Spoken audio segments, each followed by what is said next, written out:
Alright, on to assembling the fuel cell. First, you will want to recover your containers and the aluminum foil that you put on the compression fitting.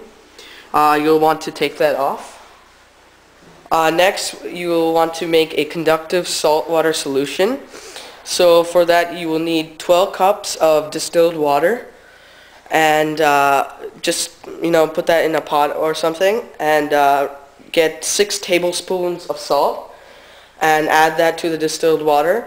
Make sure you wait till the salt has dissolved. Once the salt has completely dissolved, pour the saltwater mix into one of the containers, and it's good to label that container so you won't get mixed up between the cathode and the anode. So the container which has the water, label that C for cathode. Next, what you'll want to do is take one of your electrodes that you made. Take one of your electrodes and thread it through the smaller hole that you made in on one of your lids. Place the lids with the 2 holes back into the cathode. So place the electrode, put it in, and seal the container. And what's the most important thing is you have to make sure that the free end of the copper wire of the electrode is submerged in the water. Next, you will want to recover your tubing from your aquarium air pump and connect it to the outlet.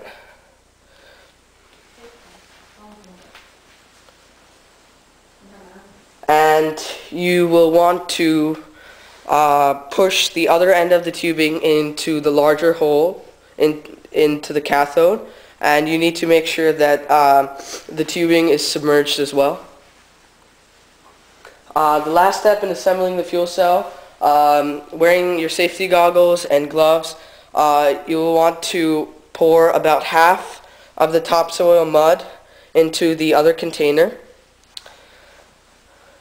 Next, you have to make sure that the mud sample doesn't have any bubbles, so just push it down gently, or before putting it in, make sure there aren't a lot of bubbles in the mud sample. Next, you'll want to take another one of your electrodes and bury it in the mud sample. So basically you take one of the electrodes, put it in the mud sample, and put some more mud on top of it to bury it. Lastly, you'll want to make another hole in the other container so that you can thread the wire through the hole to reveal the bare copper wire at the on the outside of the container lids. So next we will move on to testing the fuel cell. Alright, the last part now, we're going to turn on the aquarium air pump and test the fuel cell. So that's the first thing you want to do, is to plug in your aquarium air pump. And as you can see, oxygen is being rushed into the container. This just aerates the water and allows more oxygen to enter. Alright, next you will want to take one of your alligator cables, and you'll want to plug it into one of your multimeter leads. A lead is this right here. You'll want to plug in one end to that, and you want to clip the other end to the anode, the bare copper wire here. And you'll want to do the same thing for the cathode. The important thing here for the cathode is you want to make sure that you clip the alligator cable to the carbon cloth as well as the copper wire.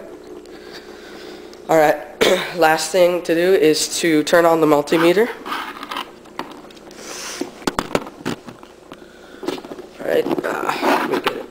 Alright, so when I first turn it on to 500 volts. Nothing shows. It just shows 000, and this is because it's not producing that much electricity.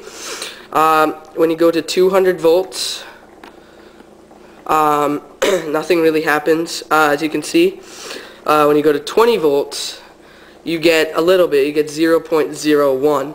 But if you go to 2 volts, you can see it better. In 2 volts, you can see it's producing about 0.06 volts. And if you allow the microbial fuel cell to be on for a little bit of time, you'll see that number fluctuate up. As you see, it goes to 0.007, and it'll keep increasing, and usually it comes to a standstill at about 0.009 or 0.010. So as you can see, although we're not producing a lot of electricity, that's because the size of the containers and the amount of mud and materials we're using aren't in mass. But if this were to be conducted in like a big warehouse with a lot more devices, they could produce a lot of electricity, and it's very environmental friendly. You're not going to really do anything to your environment. All you're doing is digging up mud, and that's in mass quantities here, and it's very cost efficient than the other options out there. So yeah, hope you enjoyed this video, and good luck with your own microbial fuel cell.